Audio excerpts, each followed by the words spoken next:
ਇਤਿਹਾਸ ਨਾਲ ਜੁੜਦਿਆਂ ਹੋਇਆਂ ਮੁਖ ਨੂੰ ਕਰੋ ਪਵਿੱਤਰ ਤੇ ਉਚਾਰਨ ਕਰੋ ਜੀ ਸਤਨਾਮ ਸ੍ਰੀ ਵਾਹਿਗੁਰੂ ਸਾਹਿਬ ਜੀ। ਫੇਰ ਆਖੋ ਜੀ ਸਤਨਾਮ ਸ੍ਰੀ ਵਾਹਿਗੁਰੂ ਸਾਹਿਬ ਜੀ। ਦੋਹਰਾ ਚੰਦੂ ਪਿਛੇ ਗੁਰ ਕਹੀ ਸਭ ਮਾਲਾ ਇਸ ਪਾਸ। ਬਾਦਸ਼ਾਹ ਨੇ ਆਪਣੇ ਪਾਸ ਬੁਲਾਇਆ ਤੇ ਕਹਿਣ ਲੱਗਾ ਜੀ ਉਹ ਮਣਕਾ ਮੈਨੂੰ ਕਿਤਿਓਂ ਨਹੀਂ ਮਿਲਿਆ ਤੇ ਮੈਨੂੰ ਕੁਝ ਸਮਾਂ ਚਾਹੀਦਾ।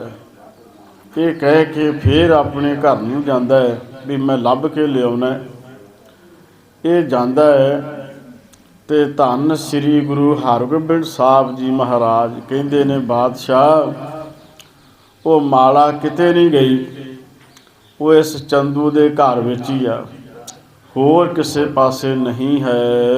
ਜਿਤਕ ਬਰਕ ਬੀਤੇ ਬਹਰ ਅਭਵੇ ਕਾ ਨ ਆਵਾਸ। ਧੰਨ ਗੁਰੂ ਹਰਗੋਬਿੰਦ ਸਾਹਿਬ ਜੀ ਮਹਾਰਾਜ ਬਚਨ ਕਰਦੇ ਨੇ ਕਿ ਵੇਖ ਬਾਦਸ਼ਾਹ ਜਿਹੜੀ ਉਹ ਮਾਲਾ ਧੰਨ ਸ੍ਰੀ ਗੁਰੂ ਅਰਜਨ ਦੇਵ ਜੀ ਮਹਾਰਾਜ ਸੱਚੇ ਪਾਤਸ਼ਾਹ ਮਹਾਰਾਜ ਗੁਰੂ ਅਰਜਨ ਦੇਵ ਜੀ ਨੂੰ ਸ਼ਹੀਦ ਕੀਤਾ ਜਾਂਦਾ ਹੈ ਤੇ ਉਹਨਾਂ ਦਾ ਉਹ ਸਿਮਰਨਾ ਵੀ ਇਸ ਨੇ ਆਪਣੇ ਘਰ ਵਿੱਚ ਰੱਖਿਆ, ਆਪਣੇ ਕੋਲ ਰੱਖਿਆ। ਹੁਣ ਕਿੰਨਾ ਸਮਾਂ ਹੋ ਗਿਆ, 1606 ਈਸਵੀ ਦੇ ਸੱਚੇ ਪਾਤਸ਼ਾਹ ਮਹਾਰਾਜ ਜੀ ਸ਼ਹੀਦ ਹੁੰਦੇ ਆ ਤੇ ਉਸ ਤੋਂ ਬਾਅਦ ਕਈ ਮਹੀਨੇ ਤੇ ਕਿੰਨੇ ਦਿਨ ਲੰਘ ਚੁੱਕੇ ਆ, ਉਹ ਇਹਨੇ ਵਾਪਸ ਨਹੀਂ ਮੋੜੀ, ਕਿਤੇ ਨਹੀਂ ਗਈ। ਉਹ ਮਾਲਾ ਇਹਦੇ ਘਰ ਵਿੱਚ ਹੀ ਆ। ਜਦੋਂ ਕਿ ਉਹਦੇ ਬਾਰੇ ਖਬਰ ਕਰਨੀ ਇਹਦਾ ਤੁਹਾਨੂੰ ਫਰਜ਼ ਬਣਦਾ ਸੀ।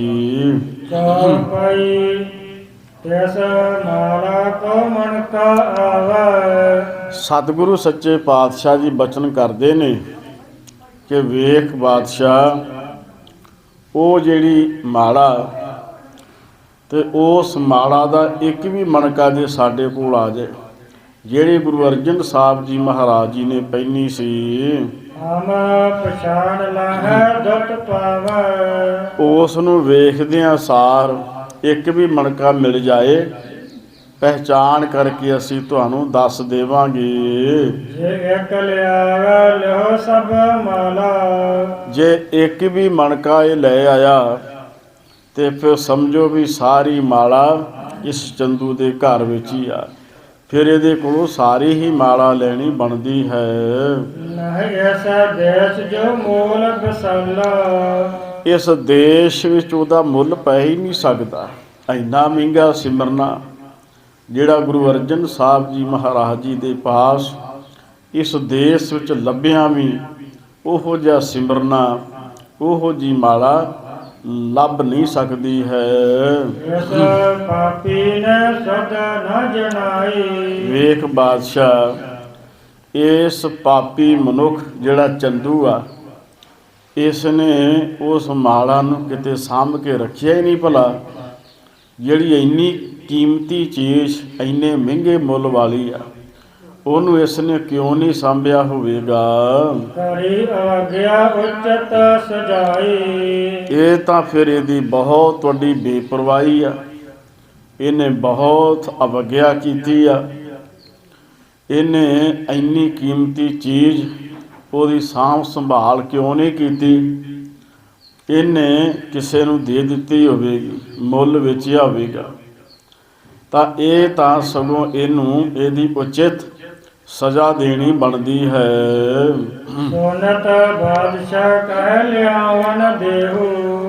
ਬਾਦਸ਼ਾਹ ਕਹਿੰਦਾ ਕਿ ਸਤਿਗੁਰੂ ਜੀ ਹੁਣ ਇਹ ਸਾਡੇ ਨਾਲ ਗੱਲ ਇਹਨੇ ਕੀਤੀ ਆ ਵੀ ਮੈਂ ਲਿਆ ਕੇ ਦਿੰਦਾ ਹਾਂ, ਹੁਣ ਆਪਣੇ ਘਰ ਨੂੰ ਲੈਣ ਵਾਸਤੇ ਗਿਆ, ਆਪੇ ਸਾਨੂੰ ਲਿਆ ਕੇ ਦੇਵੇਗਾ।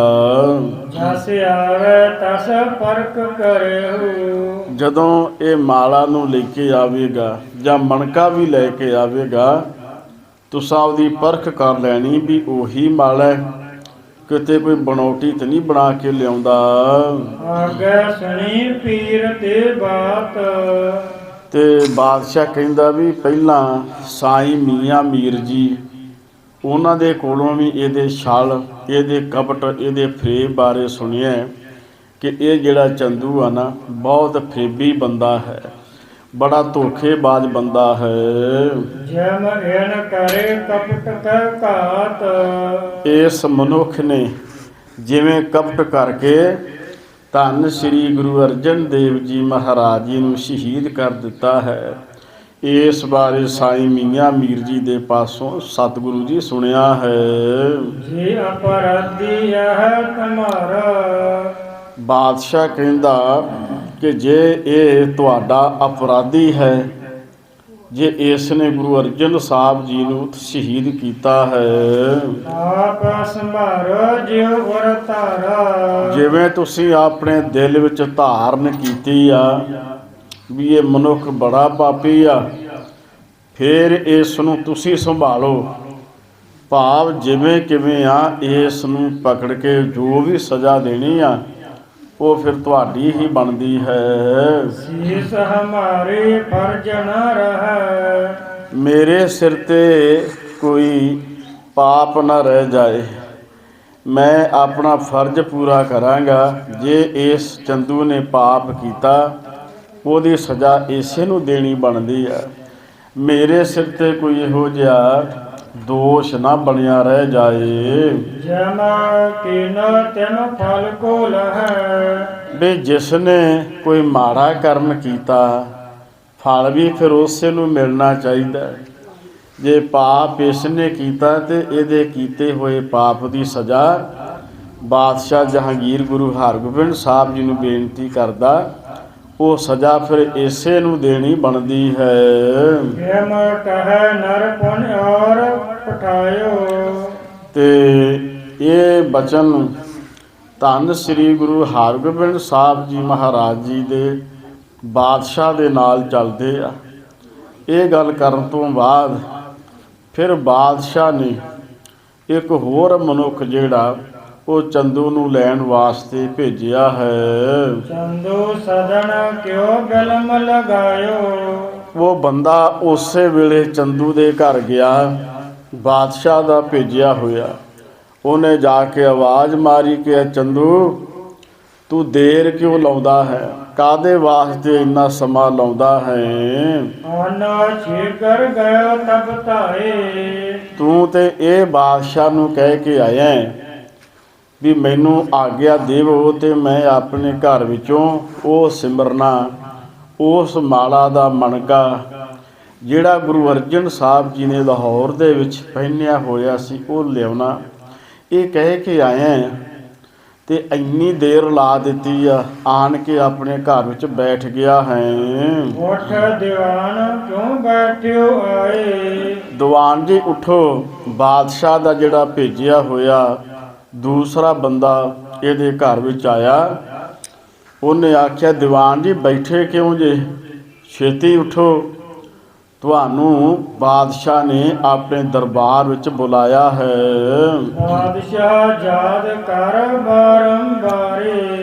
ਹੁਣ ਬਾਦਸ਼ਾਹ ਤੁਹਾਨੂੰ ਬਾਰ-ਬਾਰ ਯਾਦ ਕਰਦਾ। ਜਿਵੇਂ ਆਪਾਂ ਭਗਤ ਰਵਿਦਾਸ ਸਾਹਿਬ ਜੀ ਦੀ ਬਾਣੀ ਦਾ ਇੱਕ ਸ਼ਬਦ ਪੜ੍ਹਦੇ ਹਾਂ, ਚਲੋ ਸਿਤਾਬ ਦੀਵਾਨ ਬੁਲਾਇਆ ਹਰ ਫਰਮਾਨ ਦਰਗਾਹ ਕਾ ਆਇਆ।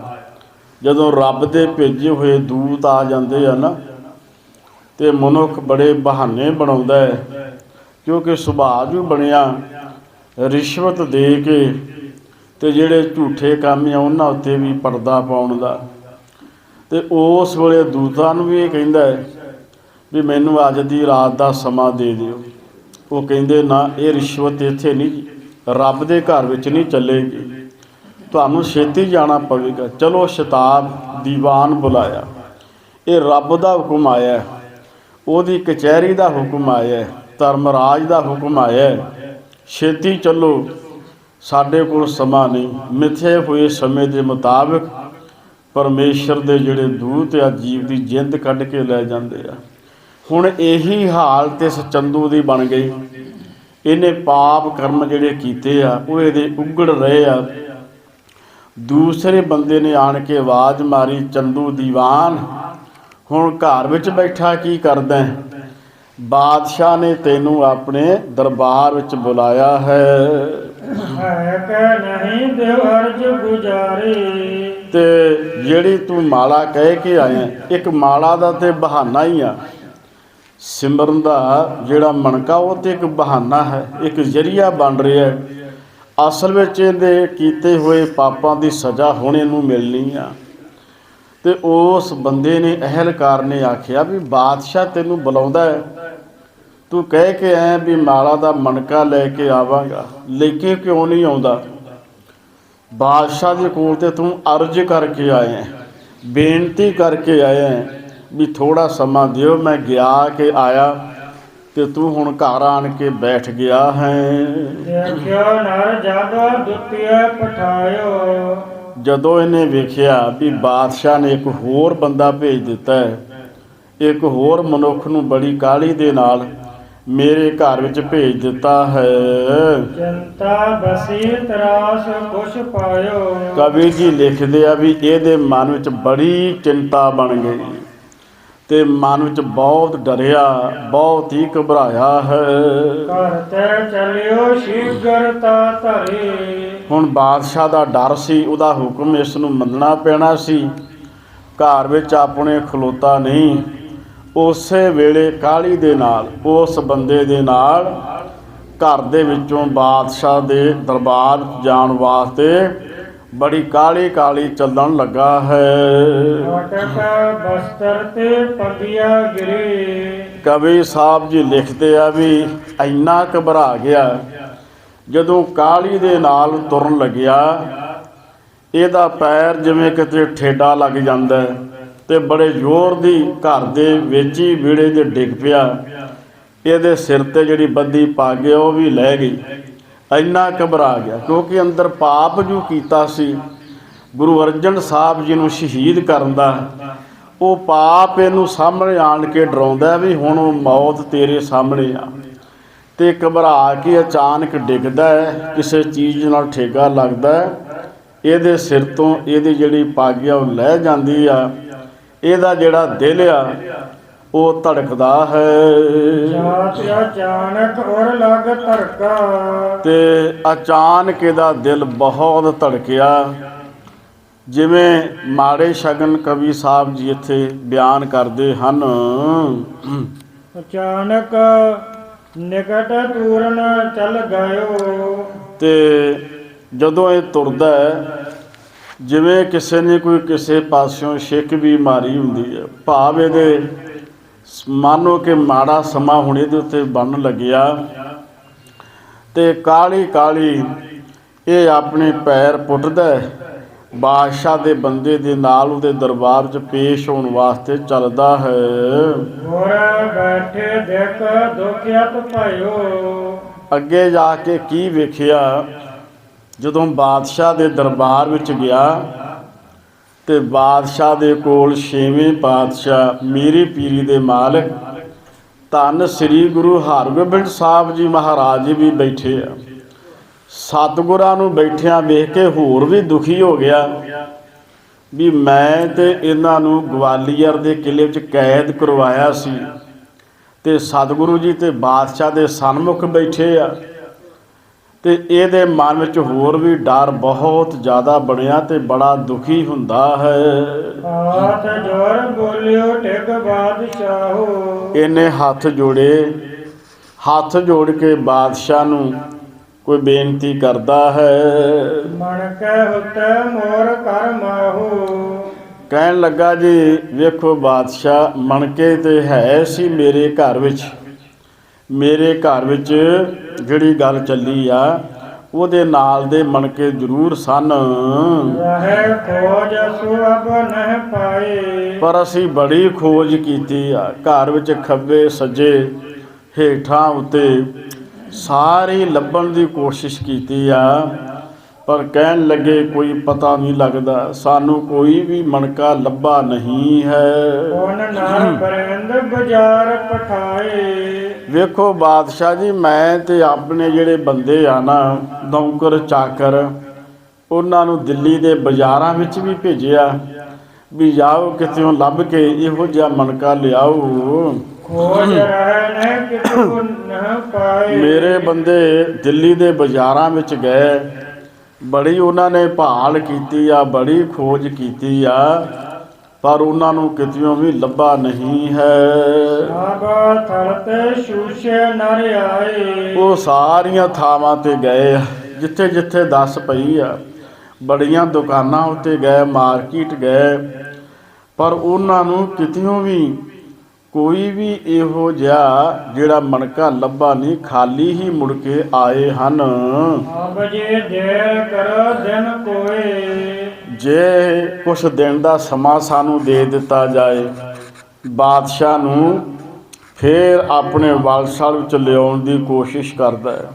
ਜੇ ਕਿਤੇ ਹੋਰ ਸਾਨੂੰ ਕੁਛ ਦਿਨਾਂ ਦਾ ਸਮਾਂ ਦੇ ਦਿੱਤਾ ਜਾਏ, ਆਨੇ ਖੋਜ ਨਗਰ ਜਿਸ ਹੋਏ। ਜਿਹੜੇ ਵੀ ਨਗਰ ਵਿੱਚ ਹੋਵੇਗਾ, ਮਹਾਰਾਜ ਦੇ ਘਰ ਵਿੱਚ ਸੀ ਤੇ ਹੁਣ ਬਹਾਨੇਬਾਜ਼ੀ ਕਰਦਾ ਹੈ, ਜਿਹੜੇ ਨਗਰ ਵਿੱਚ ਹੋਵੇਗਾ, ਜਿਹੜੇ ਪਿੰਡ ਵਿੱਚ ਹੋਵੇਗਾ, ਜਿਹੜੇ ਬਾਜ਼ਾਰ ਵਿੱਚ ਹੋਵੇਗਾ, ਜਿਹੜੇ ਮਹੱਲੇ ਵਿੱਚ ਹੋਵੇਗਾ, ਮੈਂ ਉੱਥੋਂ ਹੀ ਖੋਜ ਕਰਕੇ ਲੱਭ ਕੇ ਉਹ ਮਣਕਾ ਲਿਆ ਕੇ ਆਪ ਜੀ ਨੂੰ ਦੇ ਦੇਵਾਂਗਾ। ਸਿਮ ਕਹਿ ਚੰਦੂ ਤੂਸ਼ਣ ਹੋਇਓ। ਤੇ ਇਹ ਬਾਦਸ਼ਾਹ ਨੂੰ ਇਹ ਗੱਲ ਇਸ ਨੇ ਕੀਤੀ ਹੈ, ਤੇ ਉਸ ਵੇਲੇ ਇਸ ਨੇ ਬਾਦਸ਼ਾਹ ਦੇ ਵੱਲ ਬੇਨਤੀ ਕੀਤੀ ਹੈ। ਉਹਦੇ ਕੋਲ ਬੜੀ ਇਹਨੇ ਅਧੀਨਗੀ ਦੇ ਸਹਿਤ ਬਦਨ ਬਾਦਸ਼ਾਹ ਬਦਨ ਗੁਰ ਕੋ ਤਬ ਜੋਇਓ। ਤੇ ਜਦੋਂ ਇਸ ਨੇ ਬਾਦਸ਼ਾਹ ਨੂੰ ਇਹ ਗੱਲ ਕੀਤੀ, ਅੱਗੋਂ ਬਾਦਸ਼ਾਹ ਧੰਨ ਸ੍ਰੀ ਗੁਰੂ ਹਰਗੋਬਿੰਦ ਸਾਹਿਬ ਜੀ ਮਹਾਰਾਜ ਜੀ ਵੱਲ ਦੇਖਦਾ ਹੈ। ਇਹ ਬਾਦਸ਼ਾਹ ਨੂੰ ਚੰਦੂ ਕਹਿੰਦਾ ਹੈ, ਕੁਛ ਹੋਰ ਦਿਨਾਂ ਦਾ ਮੈਨੂੰ ਮੌਕਾ ਦੇ ਦਿਓ, ਮੈਂ ਇੱਧਰ ਉੱਧਰ ਦੇਖਾਂਗਾ, ਜਿਹੜੇ ਨਗਰ ਵਿੱਚੋਂ ਲੱਭਿਆ ਜ਼ਰੂਰ ਲੱਭਾਂਗਾ। ਬਾਦਸ਼ਾਹ ਅੱਗੋਂ ਧੰਨ ਗੁਰੂ ਹਰਗੋਬਿੰਦ ਸਾਹਿਬ ਜੀ ਵੱਲ ਤਦੋਂ ਦੇਖਦਾ ਹੈ। ਰੇਸ਼ਾ ਕੋਸ ਕਹਿਓ ਪਿਖੋ ਇਤ ਕਹਾਂ। ਹੁਣ ਧੰਨ ਸ੍ਰੀ ਗੁਰੂ ਹਰਗੋਬਿੰਦ ਸਾਹਿਬ ਜੀ ਮਹਾਰਾਜ ਥੋੜਾ ਜਿਹਾ ਵੀਰ ਰਸ ਵਿੱਚ ਆਉਂਦੇ ਆ ਤੇ ਬਚਨ ਕਰਦੇ ਨੇ, ਬਾਦਸ਼ਾਹ ਇੱਧਰ ਉੱਧਰ ਮੇਰੇ ਵੱਲ ਕੀ ਵੇਖਦਾ ਹੈ? ਗੁਰੂ ਹਰਗੋਬਿੰਦ ਸਾਹਿਬ ਜੀ ਮਹਾਰਾਜ ਜੀ ਕਹਿੰਦੇ ਨੇ, ਵੇਖ ਬਾਦਸ਼ਾਹ, ਖੱਬੇ ਸੱਜੇ ਇੱਧਰ ਉੱਧਰ ਮੇਰੇ ਵੱਲ ਕੀ ਦੇਖਣਾ ਚਾਹੁੰਦਾ ਹੈ? ਪ੍ਰਭੂ ਦਰਗਾਹ ਏਕ ਸਮਝਾਂ। ਹੁਣ ਇਹ ਜਿਹੜਾ ਇਸ ਮਨੁੱਖ ਨੇ ਪਾਪ ਕੀਤਾ, ਇਹਦਾ ਬਦਲਾ ਅਸੀਂ ਰੱਬ ਦੀ ਦਰਗਾਹ ਵਿੱਚ ਲਵਾਂਗੇ। ਸਾਰੀ ਸੰਗਤ ਆਖੋ ਸਤਨਾਮ ਸ੍ਰੀ ਵਾਹਿਗੁਰੂ। ਇਹ ਇਸ਼ਾਰਾ ਸੀ ਵੀ ਇਹ ਬੰਦਾ ਅਜੇ ਵੀ ਤੈਨੂੰ ਬੁੱਧੂ ਬਣਾ ਰਿਹਾ, ਅਜੇ ਵੀ ਵਲਛਲ ਕਰ ਰਿਹਾ ਹੈ, ਤੇ ਜੇ ਤੂੰ ਅਜੇ ਵੀ ਨਿਆਂ ਨਹੀਂ ਕਰੇਂਗਾ, ਫਿਰ ਰੱਬ ਦੀ ਦਰਗਾਹ 'ਚੋਂ ਇਹ ਕਿੱਥੇ ਭੱਜੇਗਾ? ਧੰਨ ਗੁਰੂ ਹਰਗੋਬਿੰਦ ਸਾਹਿਬ ਜੀ ਮਹਾਰਾਜ ਜੀ ਨੇ ਇਹ ਬਚਨ ਕੀਤਾ ਹੈ। ਉਸ ਥਾਂ ਤੇ ਫਿਰ ਇਸ ਮਨੁੱਖ ਨੂੰ ਅਕਲ ਸਿਖਾਵਾਂਗੇ। ਜਿਹੜੀ ਅਵਸਥਾ ਇਹੋ ਜਿਹੀ ਬਣ ਜਾਂਦੀ ਆ, ਪਾਪੀ ਕਰਮ ਕਮਾਉਂਦੇ ਕਰਦੇ ਹਾਏ ਹਾਏ, ਉਸ ਥਾਂ ਤੇ ਫਿਰ ਇਸ ਮਨੁੱਖ ਨੂੰ ਜਿਹੜਾ 84 ਦਾ ਗੇੜ ਆ, ਭੈੜੀਆਂ ਜੂਨੀਆਂ, ਉਹਦੇ 'ਚ ਪੁਆਟਣੀਆਂ ਦੇ ਕੇ ਇਹਨੂੰ ਕੀਤੀ ਦਾ ਫਲ ਭੁਗਤਾਵਾਂਗੇ। ਨਰਕ ਸਜਾਏ ਪਾਪੀਆਂ ਮਹਾ। ਜਿੱਥੇ ਵੱਡੇ ਪਾਪੀਆਂ ਨੂੰ ਬਹੁਤ ਸਜ਼ਾ ਦਿੱਤੀ ਜਾਂਦੀ ਹੈ, ਉਥੇ ਨਰਕਾਂ ਵਿੱਚ ਸੁੱਟ ਕੇ ਇਸ ਨੂੰ ਕੀਤੇ ਹੋਏ ਪਾਪ ਦੀ ਸਜ਼ਾ ਦੇਵਾਂਗੇ। ਕਹੇ ਪੀਰ ਕੀ ਇੱਕ ਵਾਰ ਵਿੱਚ। ਕਹਿਣ ਲੱਗੇ, ਇਹ ਜਿਹੜੀ ਪੀਰਾਂ ਦੀ ਬਾਤ ਆ, ਜਿਹੜੇ ਰੱਬ ਦੇ ਫਕੀਰ ਆ, ਉਹਨਾਂ ਫਕੀਰਾਂ ਦੀ ਗੱਲ ਕੀਤੀ ਹੋਈ ਰੱਬ ਦੀ ਦਰਗਾਹ ਵਿੱਚ ਚੱਲਦੀ ਹੈ। ਉਹਨਾਂ ਦਾ ਬਚਨ ਜਿਹੜਾ ਪਰਮੇਸ਼ਰ ਦੇ ਘਰ ਵਿੱਚ ਅਟਲ ਚੱਲਦਾ ਹੈ। ਕਰਿਓ ਕੋ ਕਰਮ ਜਤਾ ਇਹ ਨੀਚ। ਕਿਉਂਕਿ ਇਸ ਮਨੁੱਖ ਨੇ ਨੀਚ ਕਰਮ ਕੀਤਾ। ਹੁਣ ਬਾਦਸ਼ਾਹ ਵੀ ਇਸ ਗੱਲ ਨੂੰ ਚਿਤਾਰਦਾ ਹੈ ਵੀ ਇਹ ਗੱਲ ਸਾਈਂ ਮੀਆਂ ਮੀਰ ਫਕੀਰ ਨੇ ਵੀ ਕੀਤੀ ਆ, ਤੇ ਉਸ ਦੀ ਗੱਲ ਨੂੰ ਵੀ ਇਹਨੇ ਬਾਦਸ਼ਾਹ ਨੇ ਆਪਣੇ ਦਿਲ ਵਿੱਚ ਵੀ ਵਿਚਾਰਿਆ ਵੀ ਸੱਚਮੁੱਚ ਹੀ ਇਸ ਮਨੁੱਖ ਨੇ, ਚੰਦੂ ਨੇ, ਬਹੁਤ ਮਾੜਾ ਕਰਮ ਕੀਤਾ, ਨੀਚ ਕਰਮ ਕੀਤਾ ਹੈ। ਜਤਿਆ ਗੁਰੂ ਕਹਿਓ ਬਹੁ ਬਾਰ। ਇੱਕ ਤਾਂ ਸਾਈਂ ਮੀਆਂ ਮੀਰ ਨੇ ਵੀ ਕਿਹਾ, ਦੂਸਰਾ ਧੰਨ ਗੁਰੂ ਹਰਗੋਬਿੰਦ ਸਾਹਿਬ ਜੀ ਮਹਾਰਾਜ, ਇਹਨਾਂ ਨੇ ਵੀ ਬਾਰ-ਬਾਰ ਇਸ ਪਾਪੀ ਮਨੁੱਖ ਦੇ ਬਾਰੇ ਸਾਡੇ ਕੋਲ ਗੱਲ ਕੀਤੀ ਹੈ। ਜਾਣਿਆ ਨਿਸ਼ਚੈ ਕਰ ਨਿਰਧਾਰ। ਬਾਦਸ਼ਾਹ ਨੂੰ ਇਹ ਪੱਕਾ ਵਿਸ਼ਵਾਸ ਹੋ ਗਿਆ ਕਿ ਇਹ ਜਿਹੜਾ ਮਨੁੱਖ ਹੈ ਇਹ ਸਜ਼ਾ ਦਾ ਹੱਕਦਾਰ ਬਣਦਾ ਹੈ। ਬਿਨਾ ਸੰਦੇਹ ਸ਼ਾਹ ਤਬ ਕਹਿਓ। ਹੁਣ ਬਾਦਸ਼ਾਹ ਨੇ ਬਿਨਾਂ ਸ਼ੱਕੇ ਗੱਲ ਆਖੀ। ਬਾਦਸ਼ਾਹ ਨੇ ਆਖਿਆ, ਮੈਨੂੰ ਕਿਸੇ ਦਲੀਲ ਦੀ ਲੋੜ ਨਹੀਂ ਹੈ। ਚੰਦੂ ਅਪਰਾਧੀ ਮਨ ਲਾਇਓ। ਇਹ ਚੰਦੂ ਜਿਹੜਾ ਹੈ ਇਹ ਅਪਰਾਧੀ ਹੈ। ਇਸ ਮਨੁੱਖ ਨੇ ਪਾਪ ਕਰਮ ਕੀਤਾ ਹੈ। ਹਮਰੇ ਸੀਸ ਦੋਸ਼ ਨਹਿ ਧਰਿਐ। ਗੁਰੂ ਹਰਗੋਬਿੰਦ ਸਾਹਿਬ ਜੀ, ਮੇਰੀ ਬੇਨਤੀ ਆ, ਮੇਰੇ ਸਿਰ ਤੇ ਕੋਈ ਦੋਸ਼ ਨਾ ਰਹਿ ਜਾਏ। ਹੁਣ ਬਾਦਸ਼ਾਹ ਜਹਾਂਗੀਰ ਗੁਰੂ ਹਰਗੋਬਿੰਦ ਸਾਹਿਬ ਜੀ ਨੂੰ ਬੇਨਤੀ ਕਰਦਾ ਹੈ ਕਿ ਮੈਂ ਦਰਗਾਹ ਨ ਬੈਰ ਸੰਭਰੀਐ। ਰੱਬ ਦੀ ਦਰਗਾਹ ਦੇ ਵਿੱਚ ਮੇਰੇ ਪ੍ਰਤੀ ਕੋਈ ਵੈਰ ਨਾ ਰੱਖਣਾ, ਮੇਰੀ ਇਹ ਬੇਨਤੀ ਹੈ। ਇਹਾ ਨਬੇਰੋ ਬਦਲਾ ਸਾਰੂ।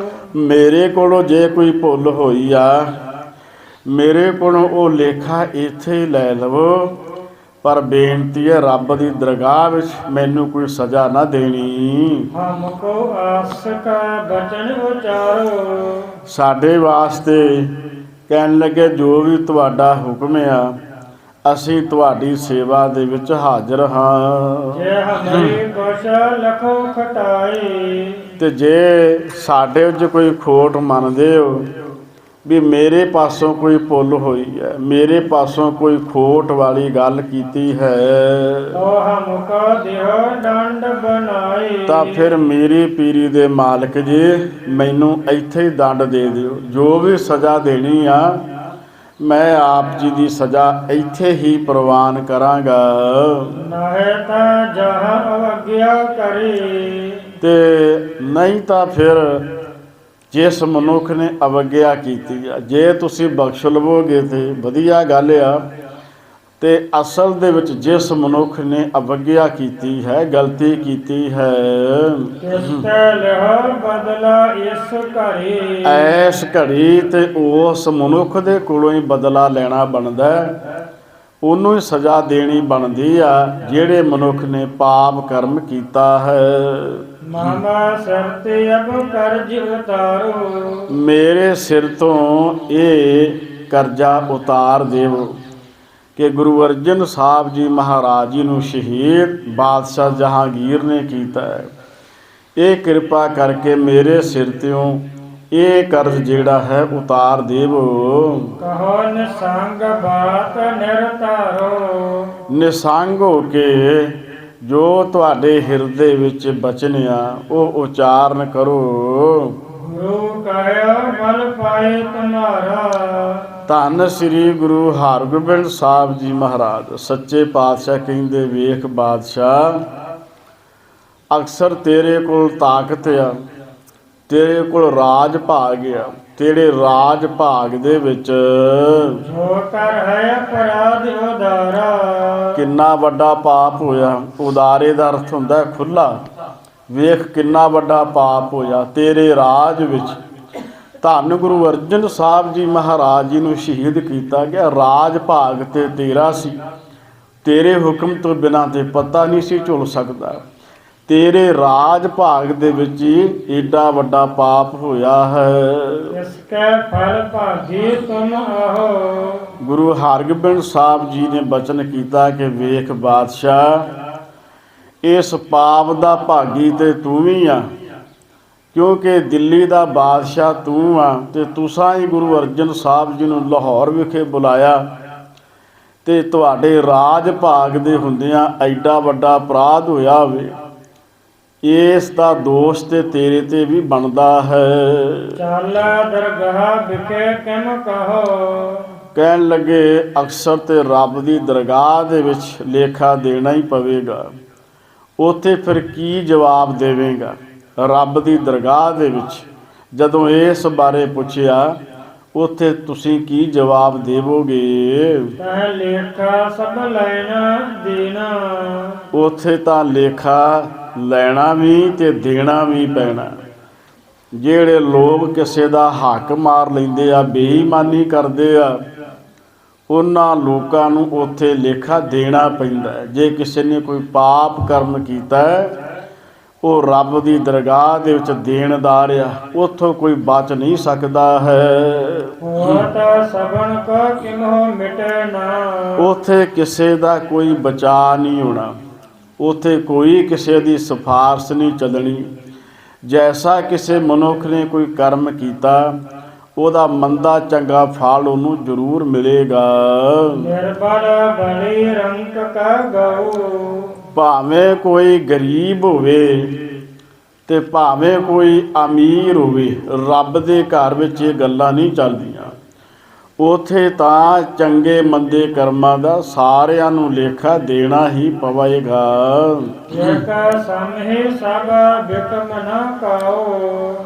ਉਥੇ ਕੋਈ ਫਰਕ ਨਹੀਂ ਪੈਣਾ, ਬਿਲਕੁਲ ਬਰਾਬਰਤਾ ਹੈ। ਮਨੁੱਖ ਦੇ ਕਰਮਾਂ ਦੇ ਬਾਰੇ ਵਿਚਾਰ ਕੀਤੀ ਜਾਣੀ ਆ। ਕਰਮੀ ਕਰਮੀ ਹੋਏ ਵਿਚਾਰ, ਸੱਚਾ ਆਪ ਸੱਚਾ ਦਰਬਾਰ। ਉਥੇ ਤੇ ਕਰਮਾਂ ਦੇ ਮੁਤਾਬਕ ਚੱਲਣਾ ਹੋਵੇਗਾ। ਸੁਣ ਕਰ ਬਾਦਸ਼ਾਹ ਕਹਿਓ ਗੁਰ ਸੰਗ। ਬਾਦਸ਼ਾਹ ਨੇ ਮਹਾਰਾਜ ਜੀ ਦੇ ਪਾਸੋਂ ਬਚਨ ਸੁਣਿਆ ਤੇ ਧੰਨ ਗੁਰੂ ਹਰਗੋਬਿੰਦ ਸਾਹਿਬ ਜੀ ਮਹਾਰਾਜ ਜੀ ਨੂੰ ਉਸ ਵੇਲੇ ਬੇਨਤੀ ਕਰਦਾ ਹੈ, ਹਮ ਨਹਿ ਜਾਣਿਓ ਸ਼ਾਲ ਇਸ ਢੰਗ। ਹੇ ਸੱਚੇ ਪਾਤਸ਼ਾਹ, ਅਸਲ ਦੇ ਵਿੱਚ ਚੰਦੂ ਦੇ ਛਲ ਨੂੰ ਅਸੀਂ ਵੀ ਸਮਝ ਨਹੀਂ ਸਕੇ। ਇਹਨਾਂ ਲੋਕਾਂ ਨੇ ਛਲ ਕੀਤਾ ਹੈ, ਕਪਟ ਕੀਤਾ ਹੈ। ਇਸ ਬਾਰੇ ਮੈਨੂੰ ਵੀ ਕੋਈ ਸਮਝ ਨਹੀਂ ਪਈ ਹੈ। ਪੀਰ ਵਜ਼ੀਰ ਖਾਨ ਕਾ ਆਪ। ਕਹਿਣ ਲੱਗੇ ਪੀਰ ਮੀਆਂ ਮੀਰ ਨੇ ਜਾਂ ਵਜ਼ੀਰ ਖਾਨ ਨੇ ਤਾਂ ਜੋ ਆਪ ਜੀ ਬਾਰੇ ਦੱਸਿਆ। ਵਜ਼ੀਰ ਖਾਨ ਵੀ ਸ਼ਰਧਾਲੂ ਆ ਗੁਰੂ ਹਰਗੋਬਿੰਦ ਸਾਹਿਬ ਜੀ ਦਾ, ਤੇ ਸਾਈਂ ਮੀਆਂ ਮੀਰ ਵੀ, ਜੋ ਉਹਨਾਂ ਨੇ ਸਾਨੂੰ ਇਹ ਖਬਰ ਇਸ ਚੰਦੂ ਬਾਰੇ ਦੱਸੀ ਹੈ। ਸਦਾ ਦੀਨ ਸਜਮ ਕੀਨਸ ਪਾਪ।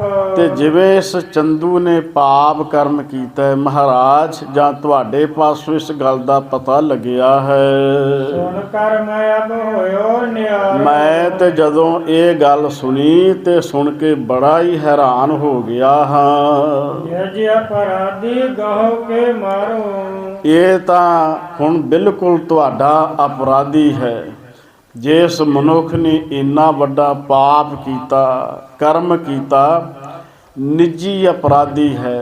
ਇਸ ਮਨੁੱਖ ਨੇ ਬੁਰਾ ਕਰਮ ਕੀਤਾ, ਇਹ ਤੁਹਾਡੇ ਹਵਾਲੇ ਆ। ਮੇਰੇ ਵੱਲੋਂ ਇਸ ਨੂੰ ਫੜ ਲਓ, ਮੇਰੇ ਵੱਲੋਂ ਇਸ ਨੂੰ ਮਾਰ ਦਿਓ। ਹੇ ਗੁਰੂ ਹਰਗੋਬਿੰਦ ਸਾਹਿਬ ਜੀ ਮਹਾਰਾਜ, ਜੇ ਇਸ ਚੰਦੂ ਨੇ ਪਾਪ ਕੀਤਾ, ਇਹਨੂੰ ਇਹਦੇ ਪਾਪ ਦੀ ਸਜ਼ਾ ਦੇਣੀ ਹੀ ਬਣਦੀ ਆ। ਕਿਵੇਂ ਗੁਰੂ ਹਰਗੋਬਿੰਦ ਸਾਹਿਬ ਜੀ ਮਹਾਰਾਜ ਆਪਣੇ ਸਿੱਖਾਂ ਨੂੰ ਕਹਿ ਕੇ ਚੰਦੂ ਨੂੰ ਆਪਣੇ ਕਾਬੂ ਵਿੱਚ ਕਰਦੇ ਆ। ਇੱਥੇ ਚੰਦੂ ਦੀ ਤੇ ਬਾਦਸ਼ਾਹ ਦੀ ਦੋਵਾਂ ਦੀ ਆਪਸੀ ਗੱਲਬਾਤ ਹੋਣੀ ਆ। ਉਹਦੇ ਵਿੱਚੋਂ ਚੰਦੂ ਨੇ ਫਿਰ ਵਲ ਛਲ ਫਰੇਬ ਕਰਕੇ ਝੂਠ ਬੋਲਣਾ ਜੀ। ਤੁਹਾਡੇ ਕਹਿਣ 'ਤੇ ਗੁਰੂ ਅਰਜਨ ਸਾਹਿਬ ਜੀ ਮਹਾਰਾਜ ਜੀ ਨੂੰ ਲਾਹੌਰ ਵਿਖੇ ਬੁਲਾਇਆ, ਉਹਦਾ ਇਸ਼ਾਰਾ ਇਹ ਸੀ ਵੀ ਤੁਹਾਡੇ ਕਹਿਣ 'ਤੇ ਸ਼ਹੀਦ ਕੀਤਾ ਗਿਆ। ਬਾਦਸ਼ਾਹ ਜਹਾਂਗੀਰ ਨੂੰ ਗੁੱਸਾ ਚੜ੍ਹਦਾ, ਫਿਰ ਉਹਨੇ ਆਖਣਾ ਗੁਰੂ ਹਰਗੋਬਿੰਦ ਸਾਹਿਬ ਜੀ ਮਹਾਰਾਜ ਇਸ ਨੂੰ ਪਕੜੋ ਜਾਂ ਮਾਰੋ, ਇਹ ਦੋਸ਼ੀ ਮਨੁੱਖ ਆ, ਇਹਦੇ ਕੀਤੇ ਹੋਏ ਪਾਪ ਦੀ ਸਜ਼ਾ ਇਹਨੂੰ ਮਿਲਣੀ ਚਾਹੀਦੀ ਆ। ਕਿਵੇਂ ਇਸ ਚੰਦੂ ਨੂੰ ਫੜਿਆ ਜਾਂਦਾ, ਛਿੱਤਰਾਂ ਦੀ ਮਾਰ ਪੈਂਦੀ ਆ। ਕੱਲ੍ਹ ਸ਼ਾਮ ਦੇ ਪ੍ਰਸੰਗ ਵਿੱਚ ਅਗਲਾ ਇਤਿਹਾਸ ਆਪਾਂ ਵਿਚਾਰਾਂਗੇ। ਸਾਰੀਆਂ ਸੰਗਤਾਂ ਦਾ ਧੰਨਵਾਦ। ਸਾਰੀ ਸੰਗਤ ਪਰਿਵਾਰਾਂ ਸਮੇਤ ਹਾਜ਼ਰੀ ਭਰ ਕੇ ਗੁਰ ਇਤਿਹਾਸ ਨਾਲ ਜੁੜ ਕੇ ਆਪਣੇ ਬੱਚਿਆਂ ਨੂੰ, ਪਰਿਵਾਰਾਂ ਨੂੰ ਗੁਰੂ ਦੇ ਇਤਿਹਾਸ ਬਾਰੇ ਜਾਣਕਾਰੀ ਦੇ ਕੇ ਗੁਰੂ ਮਹਾਰਾਜ ਜੀ ਦੀਆਂ ਖੁਸ਼ੀਆਂ ਪ੍ਰਾਪਤ ਕਰੀਏ। ਸਾਰੀ ਸੰਗਤ ਆਖੋ ਜੀ ਵਾਹਿਗੁਰੂ ਜੀ ਕਾ ਖਾਲਸਾ, ਵਾਹਿਗੁਰੂ ਜੀ ਕੀ ਫਤਿਹ।